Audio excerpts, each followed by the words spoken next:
Poet John Joseph Powell once said, "It is an absolute human certainty that no one can know his own beauty or perceive a sense of his own worth until it has been reflected back in a mirror of another loving, caring being." The truth is we're all on this team called humanity, and we all need each other to survive. We need each other to survive mentally, physically, spiritually. That's how God created us. That's why in this month of February, we want to celebrate that we need each other, that we need friends, like Dana talked about in the prayer, that we need people in our lives, and we need people that we can count on. And that's why we're talking today about counting on one another. Rumor has it there's a big football game today, and it's down south, and the very best of the best, if you've watched football the last few weeks, it's been pretty amazing, hasn't it? The very best of the best are down there. And soon, the Super Bowl champions of 2019 will be proclaimed. Have you listened to Media Week? Have you listened to the interviews with some of the players this week? It's kind of interesting to me as you listen to them, because most often, they never talk about themselves. Have you noticed that? Most often, every one of those players has something else to say about another team member, about the perfect pass that was thrown so they could catch it, about the defensive line that made it perfect for them to be able to get through, about the amazing coach that gave the team the ability to come together and to care for one another. It's amazing to me how that works. You know, it is said that, yes, football is physical stamina, but it takes intellect, ability, and heart as well. I was reading an article this past week, it was a couple years ago in the New York Times, about Andrew Luck. And Andrew Luck, they say, is a person who plays really well, but he also has the intellect. He went to Stanford, graduated with a degree in engineering, and the heart for his team. And in some ways, they say those things come together more than physical ability. It's interesting to me how that works, that it takes the whole package, not just physical ability. It takes a whole team coming together, a quarterback, defense, offense. Doesn't sound like somebody knows football. Kickers, and everybody else. All 11 players on the team have to have the ability to work as a team, to play, and to really share and care for one another intellectually, physically, and spiritually. Then, and only then, can they truly experience the love and experience of the game. You know, it's really no different for us as people of faith, us who proclaim ourselves as Christians, who are people who are going to share the love of God no matter what in our lives. We too need to play this game with intellect, with physical being, and with our spirit and our heart as well. I love our scripture text today, and I want you to take this and take it home. Take this off. Let us know what's going on. We'll pray for people. But take this home. I don't even care if you do that. Take this home. This is the scripture text today. It's from Romans, the 12th chapter. And verses 9 through 21, we're using the Message. We're using the Message. If you go to your Google search and you don't want to use this, that's okay with me. Just put in Google Romans and then MSG. Isn't that funny? This is the one place MSG is good for you. So put in MSG. And here is this amazing text from Romans. Now, it comes right on the heels of Paul telling us that we all have a different role in the church, that we all have a different responsibility, and we all have something to do here. But here he suggests that God has given us all these amazing tools, and if we live and work through them, we will truly be the team player God calls us to be. So here we go. Paul says, as always, he's all about the love. Love from the center of who you are. Don't fake it. Run for dear life from evil. Hold on for dear life to good. Be good friends who love deeply. Practice playing second fiddle. Don't burn out. Keep yourselves fueled and aflame. Be alert servants of the Master, cheerfully expectant. Don't quit in hard times. Pray all the harder. Help needy Christians. Be inventive in hospitality.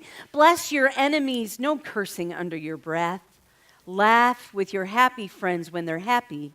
Share tears when they are down. Get along with each other. Don't be stuck up. Make friends with nobodies. Don't be the great somebody.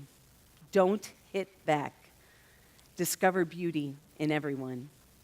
If you've got it in you, get along with everyone. Don't insist on getting even. That's not for you to do.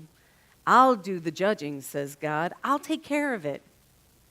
Our scriptures tell us that if you see an enemy hungry, go buy the person lunch. Or if he's thirsty, give him a drink. Your generosity will surprise him with goodness.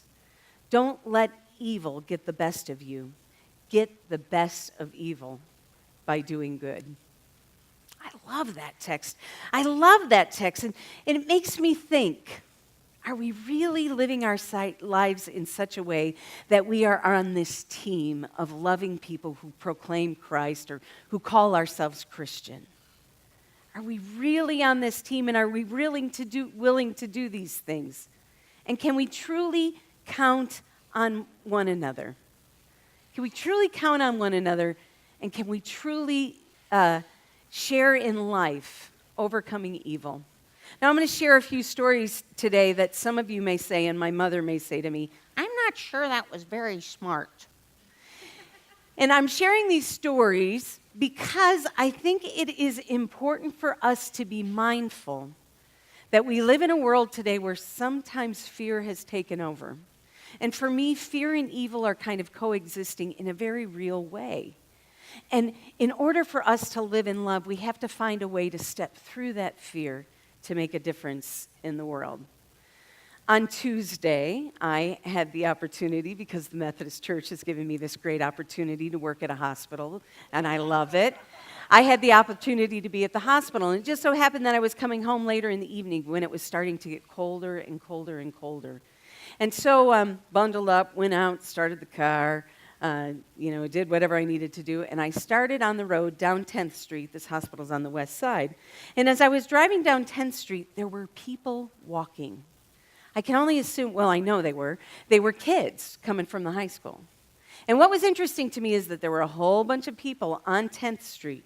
We were all driving along, and there was one truck, like a truck that only has like 2 seats or whatever, who finally pulled over. And 2 of these kids jumped in that car. And do you know what happened? After he did that, I had the courage to do that. And I had 3 kids jump in my car, and somebody else had kids jump in their car. And we didn't have a lot of conversation. I just said, where you're going, and they kind of pointed, because I don't think they could talk because they were so cold, and we got them home. Every one of those kids were picked up. Why? Because it was really a life or death situation, wasn't it? Kids didn't need to be out and about on that day, and people realized that, and they came together, and they made a difference, because it was life or death, and love overcame evil.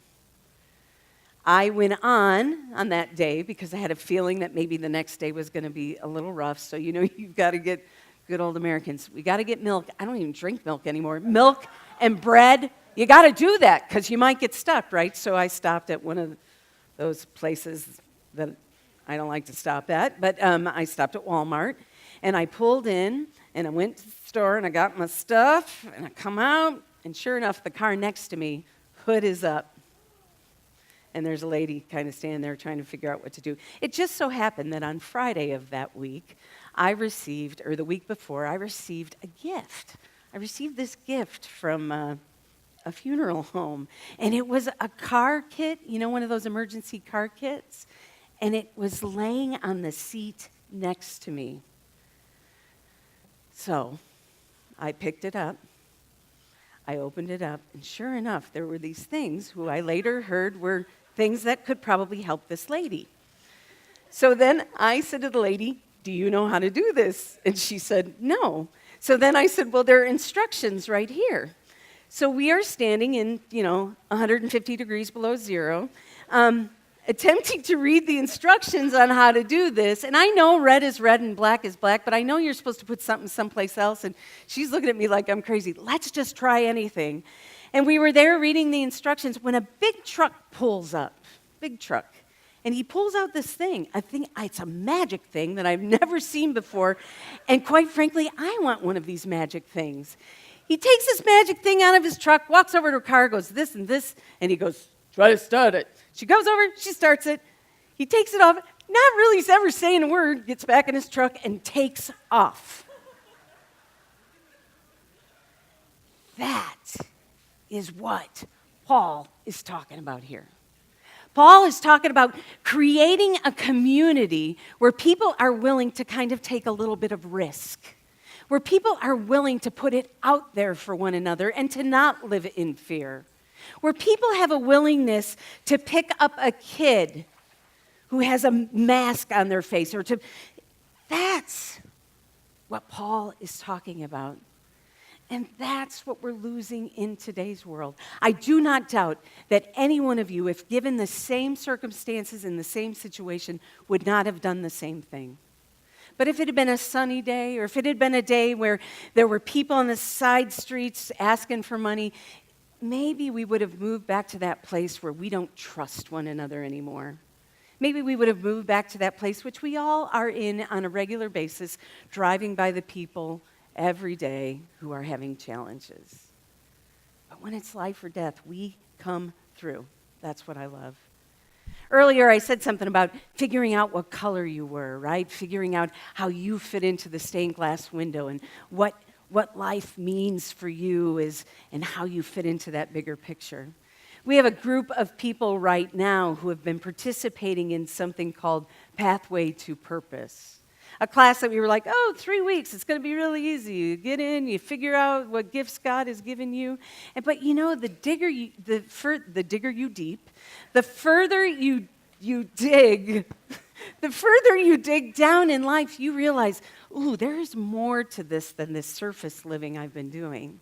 There is more than just getting up and going to work every day. That God really does have a purpose for me. That God really has given me specific gifts, which we are looking into, which are the fruits of the Spirit: joy, peace, patience, kindness, understanding, self-control. Which one of these gifts has God blessed me with, and how is it living in my life on a daily basis? Then we've been thinking about all the different roles we play in life as wife and mother and friend and daughter and this and that. And it's pretty deep. But when you commit yourself to figure out why God has put you here, and you try to find your pathway to purpose, God joins the class, God joins your adventure, and God helps you figure out why you're here. I am so thankful we got another week class to do our homework, because it's a lot of homework. And there are some roles I haven't quite figured out for myself yet. I think it's just all unfolding. But God has a purpose for our lives. And if you just take a little bit of time, like an hour and a half a week, which we've been doing, plus homework, God goes to work in miraculous ways. I don't know, if you're sitting there today wondering, what has God got me here for? What if I ended up in a situation, and maybe you did, where it was life and death? What would I do? If you don't know, guess what? It's halftime, kids. We are only at halftime. It's halftime. Did you ever notice that the first part of the game, any football game, because since I'm such a big fan, a football game is really great, and you can think it's all going to go one way, especially with those Colts. You always thought it was going to go one way, and then the second half comes along, and they win, they go crazy. It's the second half is really what matters. And there are some people in here who might not be quite to the second half of their life, but there are a few of us that are in halftime and ready to figure out what the second half has in store. We are ready to engage, and this is when God does God's best work. This is where we find the true meaning of living. It's halftime, kids. Let's get on board. Let's join this team. Let's figure it out. I love the idea that the clock is ticking. It really is. I'm sorry. It is. And I got a choice. Either I'm going to go for it or I'm going to sit on the bench. Personally, I think we're all called to go for it, or else why would you be here today in the midst of this cold, well, or whatever is happening today? Why would you have come here? It's because you know that God has a purpose and a meaning for your life. Perhaps in the past, this first half, you've made some poor decisions, you've made some mistakes, you've been disappointed, you've had some failures, but guess what? You're here. You're still here. And today is halftime. It's not too late to join the game. I want to pause right here and let you know that we at the Garden here already have an amazing team. They are an amazing team. They are on their A game, and they're looking for players. This amazing team came together in a powerful way just recently, well, for the last 3 years. And really, their life and what they have done with their lives has changed my life. Many of you will recognize this beautiful woman who we're going to put up on the screen right now. This is Renee Arnett. Renee has been a member of the Garden for a really long time. And Renee, for my 3 years here, she's done nothing but been supportive and amazing. She was a spry, intelligent, amazing woman. And she, upon her retirement, got even more engaged here at the Garden.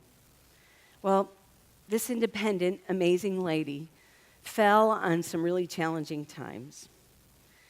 But what's so amazing to me is that when she fell on her tough times, the team gathered around her, that care team, the Garden care team, gathered around her and did everything they could to help her. She needed her team at that point, and there they were, a group of amazing people there to support her and give her rides to appointments and to accept calls in the middle of the night just when Renee wanted to hear a bad joke. They were there when it came time for Renee to need a new place to live, and they pulled together and found that place to live. They were there and supported her when she made a choice to transition from this life to the next life and to figure out how to live the rest of her life to the fullest. They were there. They were there. Always there. Now, what's interesting to me is I kind of watched this from afar, this care for Renee, which has been a good couple of years. And I would always call and say, so who in the care team is in charge here? Who's the quarterback of Renee's care? And inevitably, I would make a call to one member of the team, and they would talk about another member of the team who had spent the day with Renee, or they would talk about another member of the team who had been there through a difficult time, or they would talk about how the team all came together to help Renee move. No one was willing to talk about themselves. They were only willing to talk about the team. If you want to be part of an amazing team like that, write it on your card and the care team will be in touch, because they're amazing and they do amazing things when you have a willingness to ask for help. Jeannie sang that beautiful song at the beginning of service that said, "You can count on me." When you're stuck in the middle of the sea, she'd sail the world for you. She also said, if you're lost and in the dark, she would be the light to guide you. My experience of the people here at the Garden and the team at the Garden, they're those people who you can count on. No, we have the Super Bowl champions of care teams here at the Garden who would do anything for you. If you needed a ride, if you were in the middle of a snowstorm, if you needed encouragement at 4 a.m., they would do it. If you were tired, they would help you find rest. Weary, they would bring you comfort. If you need shelter, they'd find a way. Yes, this is an amazing team. 1, 2, 3, you can count on them. Friends, just as Paul suggests in this letter to the Romans, take this with you and say, where, God, can I do these things to overcome evil and share your love in the world? How are you going to work through me this week so I can be on the Super Bowl of your loving, caring team? It's only halftime. God's got great things in store. Will you pray with me? God, we give you thanks for this day, for the reminder that after every freeze, there is a thaw and a spring, that all the challenges in the first half are nothing compared to turning our lives over to you and working through the second half. Remind us today that the game isn't over. You've got a place for us on the team. And through the likes of us, you will transform this world.